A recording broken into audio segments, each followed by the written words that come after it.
They've done their research on the Igbo tribe, extensive research. And they've compared the traditions of the Igbo tribe and they've matched them up to the biblical traditions of the Israelites. And they said, whoa, these are strikingly similar. The only way that these people could be practicing the Hebraic faith this close is if they were the biblical Israelites themselves. So you may ask yourself, what is the significance of the Igbo tribe to the so-called Negro in the Americas?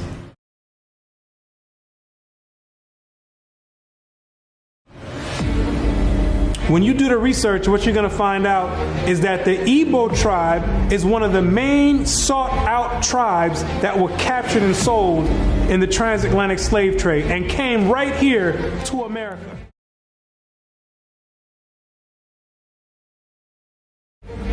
The British were the major buyers before they banned their own slave traffic in 1807. They were replaced by the Portuguese and the Spanish for as long as the traffic continued here. The majority of the captives were speakers of You can hear me clearly, Rabbi. Let us have your name once more. My name is Rabbi Yehuda ben Shomer. Okay. Well, is it okay if we just call you Yehuda? Yeah, that's fine. Today?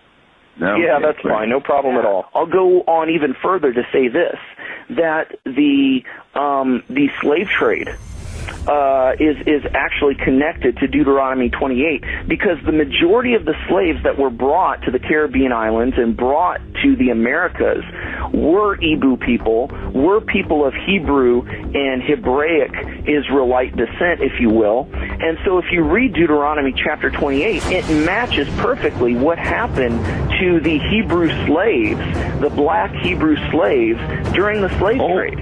It just matches it perfectly. Back up now. I think we just rung a bell here. Hold up now. Okay. Hold up. Hold the presses. Okay. Hold up. I hope everyone is listening to this. This is you about to rock some boats now. Ben Yehuda there. Hold up now. Listen to what he's saying here. So you are saying that there's a great chance, or more so, that the black people that links directly to the slave trade are from the lost tribes of Israel. Is that what you're saying here, sir? Yes, I am. Now, granted, I will qualify that I don't. Wait a second. I don't believe that every single black person is Hebraic or Jewish, but I'm saying that the majority of the slaves involved in the slave trade were Hebrews. These people knew exactly who they were buying and selling, both the Africans and the Europeans. The Europeans, which are the Romans went after 70 AD, they went conquering, and they done hid themselves under different nationalities after they done conquered the native people that were in those lands in Europe. Hid themselves under the French, under the British, under the Portuguese. They're the same exact Romans. And all they're doing is continuing the agenda that was put in place in 70 AD. When they came down there looking for the Israelites. It's the same exact agenda. And carrying it forward to today. It's the same exact agenda.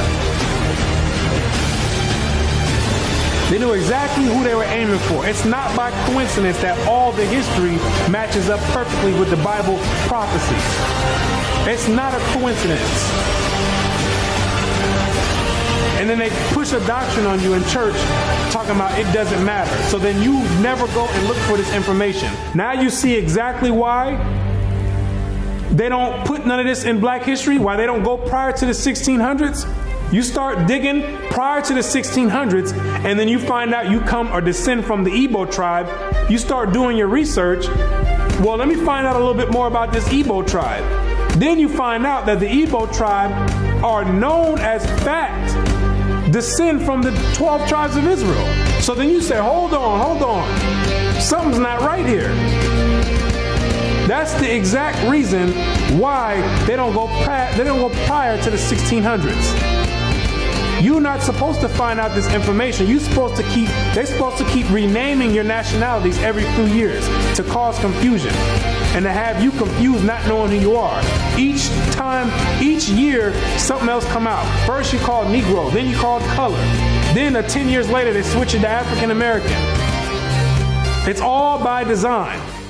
Now you have to be asking yourself, if you are supposed to be the people of God, the chosen people of God, why is it that he continues to allow you to keep going into slavery after slavery after slavery?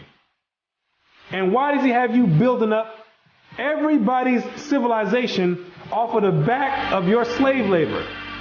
And it shall come to pass, when thou shalt show this people all these words, and they shall say unto thee, wherefore hath the Lord pronounced all this great evil against us? Or what is our iniquity? Or what is our sin that we have committed against the Lord our God? Then thou shalt say unto them, because your fathers have forsaken me, saith the Lord, and have walked after other gods, and have served them, and have worshipped them, and have forsaken me, and have not kept my law. What you're going to realize is that when Moses brought you out of the land of Egypt and you entered into the wilderness, you entered into a covenant with the Most High God, the creator of everything you see in heaven and in earth. You entered in a blood in and blood out agreement with the creator. And he kept his end of the bargain, but you never kept yours. And he took the book of the covenant and read in the audience of the people. And they said, all that the Lord hath said, we will do, and be obedient.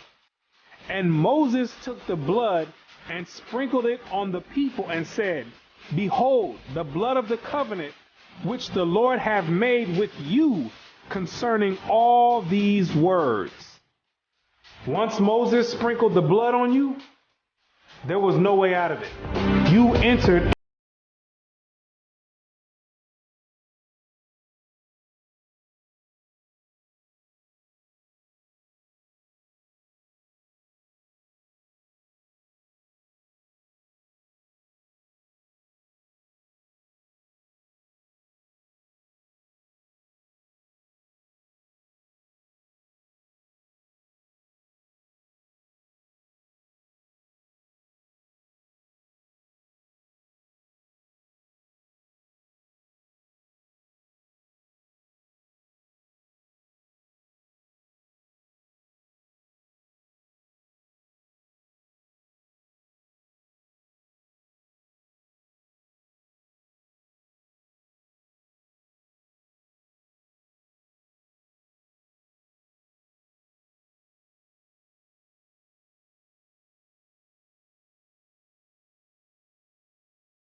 forever, because thou servest not the Lord thy God with joyfulness and with gladness of heart, for the abundance of all things. Therefore shalt thou serve thine enemies, which the Lord shall send against thee, in hunger and in thirst, and in nakedness, and in want of all things.